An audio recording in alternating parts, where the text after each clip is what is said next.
Hey, welcome back to the Scenery Farm. These are some cabinets I'm building. Um, they're actually not for a show, they're for my mom. This is for her laundry room. And this one here is fabric storage in one of the basement rooms. Um, I am taking a bit of a break from shows so I can happily show you some stuff I am making. And it's time to pay back a few family members and get some stuff done for them. So, anyway, these are going to be maple cabinets. It's pre-finished maple. And these ones here are melamine, and they're going in the laundry room. Well, I'm in the shop now. Got my apron going. Got my earbuds and the eyes and all that junk. I have done cut lists. I have a spreadsheet that I just pop the size of the cabinet into, and it pops out all the dimensions. So what I'm doing now is I'm rough cutting these oversized so I can get rid of the factory edge at one end. I've ripped all these to length, and you can see in the background on my bench there, the maple is all done. So I can't remember the exact dimension, but let's say it's 3 feet. Even though I'm working in metric, I'll speak feet. And I'm cutting it like at 3 foot, half inch or something like that, so that I can flip around in a bit. And you can see I'm just stacking them with the factory edge down. I don't want to put the good side down. I want to put the factory edge down. And this is me taking that little nubbin off. And I am putting the factory edge up against the fence. It is a bit of a questionable cut, like it's wider than it is long up against the fence. So you have to be pretty careful not to let it spin on you when you're doing those kind of cuts. I have a triple chip blade in there, and it's melamine, so most of the time that's fine. Wouldn't mind having a scoring blade on my table saw. That would be fun. So, if anybody has a spare table saw with a scoring blade on there, let me know. I'd be happy to take it from you. Yeah, and really this is all the excitement I'm doing with that. I have cut all these pieces to size, and these are easy remove stickers, the kind that you put on envelopes that you want to be able to peel the stickers off. And what I'm doing is I am stacking the cabinet sides, the cabinet's tops, the shelves, and the mid gables, if there is a fixed mid gable in there. Not all the cabinets, only the tall maple ones have fixed mid gables. But I'm labeling them so that they go in the right order. And all that's been done to these pieces so far is that I have cut them to size, their finished size. There's a whole series of processes that have to happen to these cabinets, and once I put the stickers on them to know what the names are of each of these pieces, and I put them in like-minded piles, and then I just work through them one at a time. So I have these low dollies that are covered in a soft mat. I'm blowing off the table saw. Looks like I'm getting ready for one of the processes that I'm doing next. Oh yeah, I'm doing dados next. That's just a little digital measuring dealio that measures from the flat of a surface up against something. I bought it for scribing on steel or whatever, but I use it most on the table saw. Not that I really need to get it to tens of thousands of an inch or anything, but it just means that I don't have to think about it. I get it tuned in there, but it's just so easy. I don't have blocks or whatever. I just bring up the blade into this caliper thingy-o, and I am good to go. Getting the right plate in there, pretty close to the 1/4 inch width that I'll be using. I have French cleat hung on the side of that, or the top of that dust collect arm, so I don't really use a lot of French cleats, but I find them really useful for my clipboards. And I got my dimensions. I figure out how far away, I think it was 19 inches from the back of the cabinet to the edge of the dado, or groove, or whatever you want to call it. Since there's no grain on it, I guess it doesn't matter. So I'm going to go with dado. And then I'm going to get my little test piece. I'm going to give myself a little test. I'm going to make sure it fits and works with the wood that it'll eventually go into. There we go. Am I happy with that? Yeah, I'm pretty happy with that. All right, cool. So I got the two little roly dudes, and now what I do before I go there is I take one of the stop loss, or the whatever, the the openings further around the blade. I'm going to blade plate, whatever the hell that's called, I forget.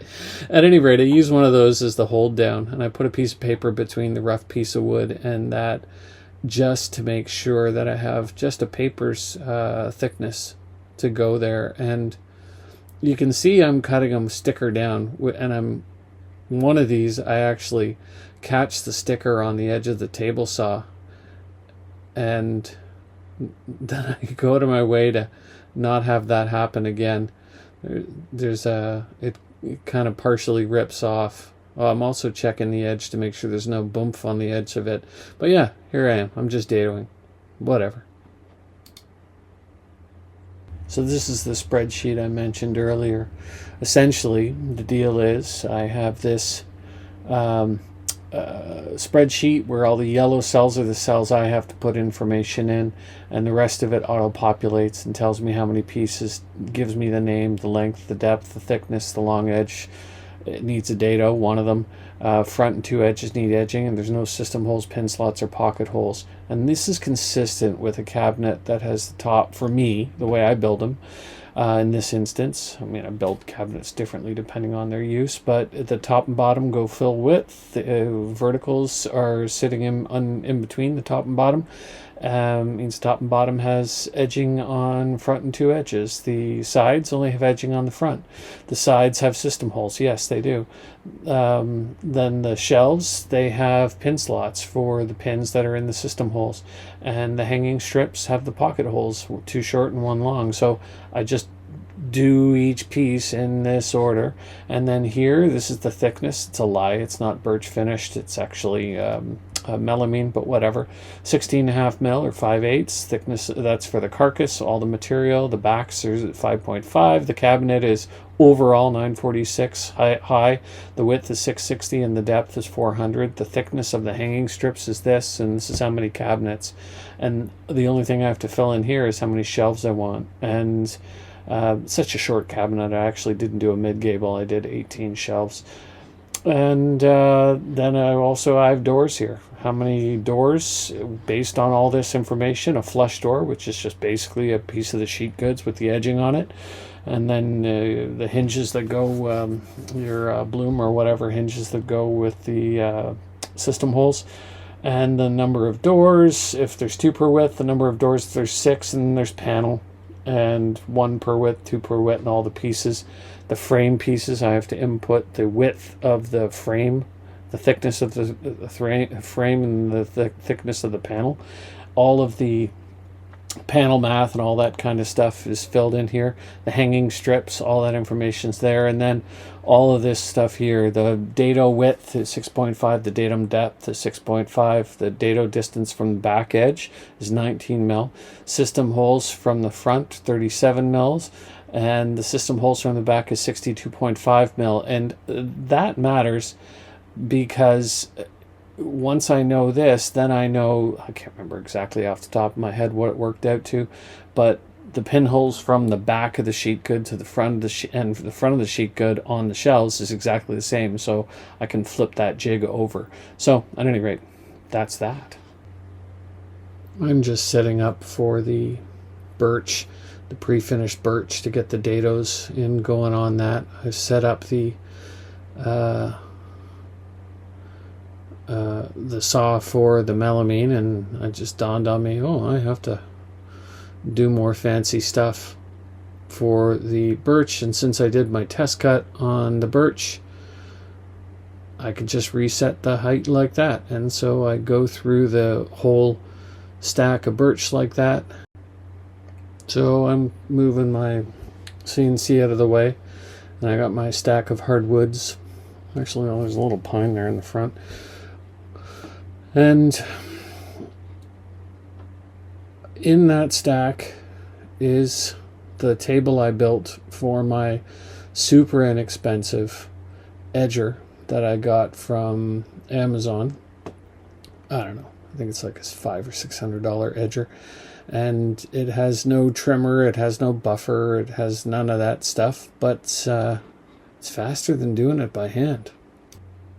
I've stuck the edger tabletop thingy on some taller dollies that I have, and I have a picture there of how to install it with some notes and a little baggie that travels with it with all the parts, and I mount the wee screws in there.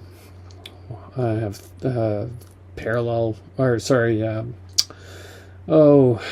not T-nuts, propeller nuts in there.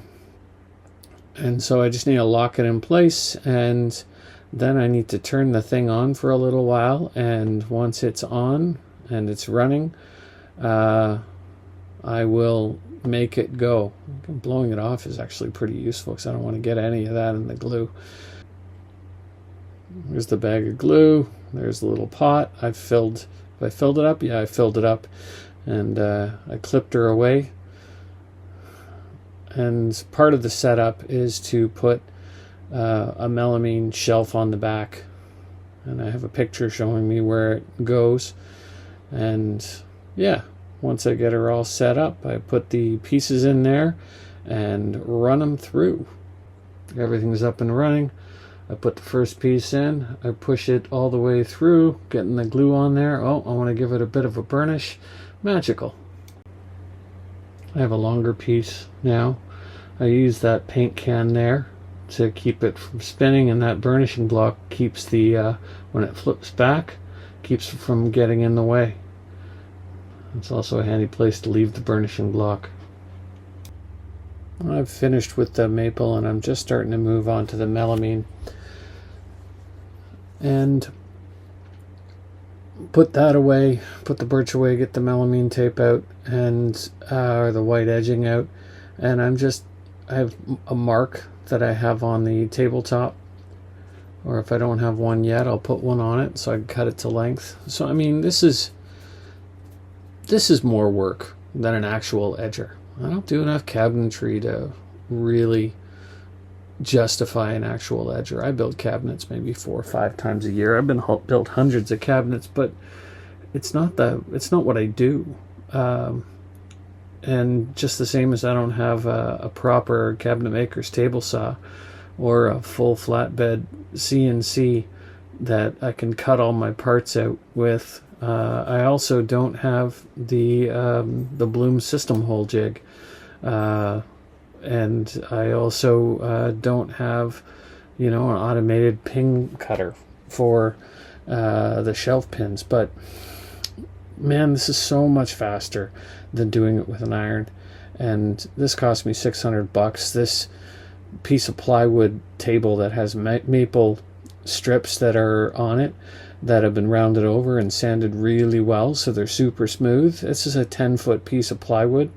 Fir plywood that is super flat, and it gives me over 4 feet on either side, so I can do a very long piece, and it really does speed up what I am doing for when I have to do it, and that's all that matters.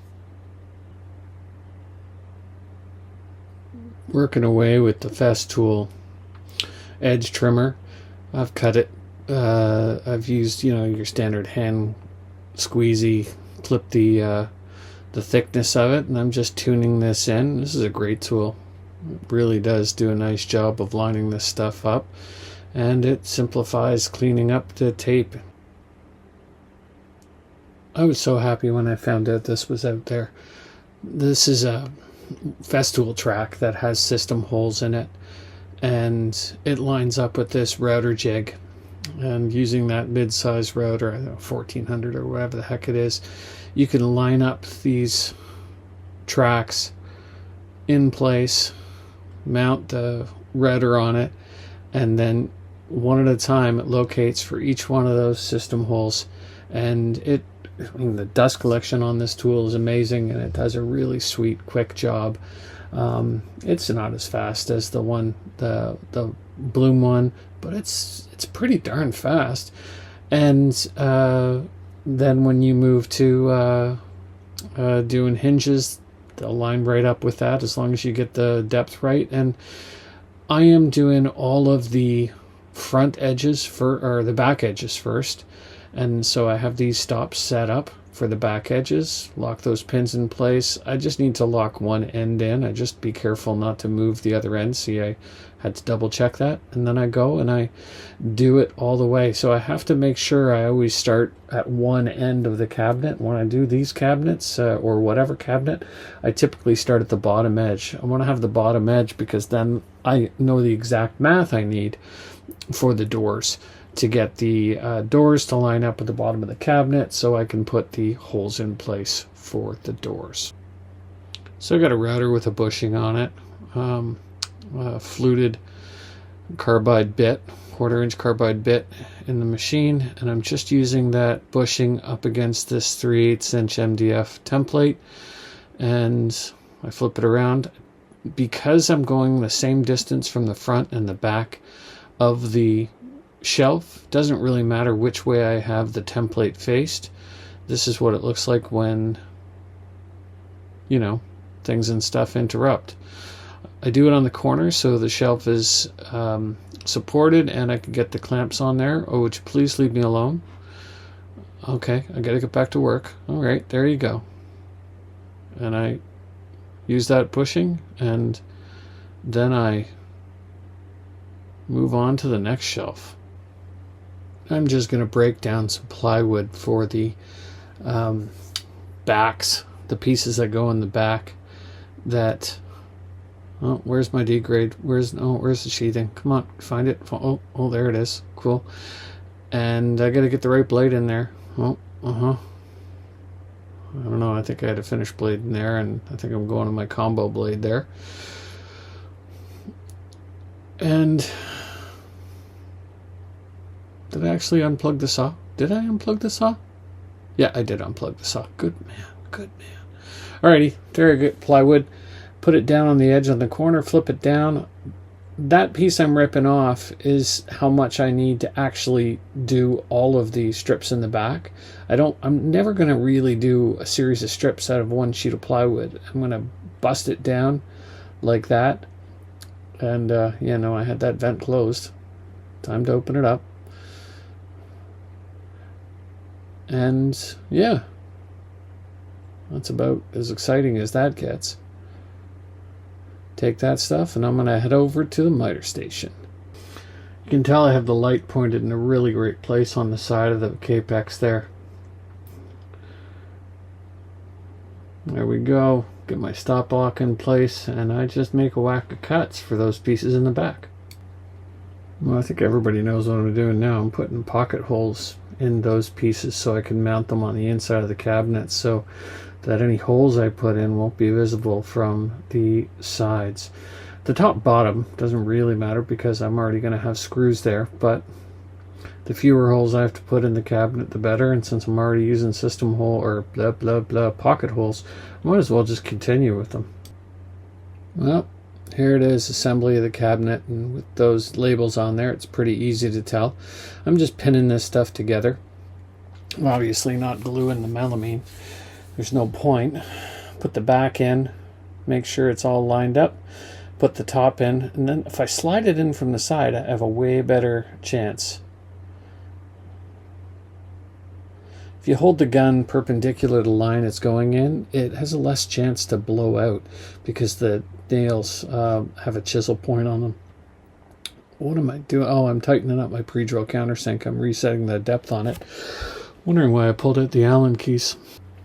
So I got a pre-drill countersink and one of them there drills, and I don't go real close to the edge, like 2 inches at least away from the edge of the piece because I don't want it all perforating out. And then once it's all pre-drill countersunk, then I'm just gonna settle in some screws And once that's done, then I can get on installing the back pieces there. Oh, where's the camera? Okay, I'll put it out there so you can see it.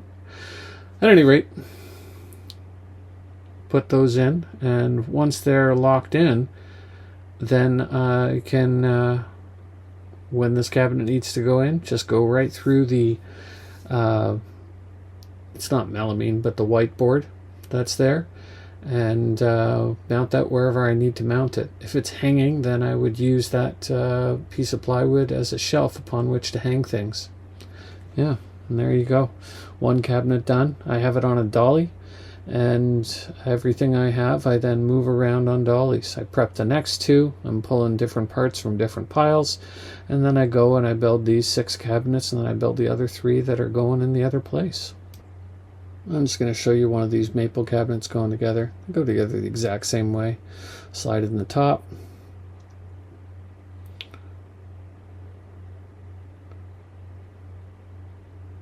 And then I pound in those fasteners, pre-drill countersink, and then I put in screws. Oh no, I'm going to do the other side.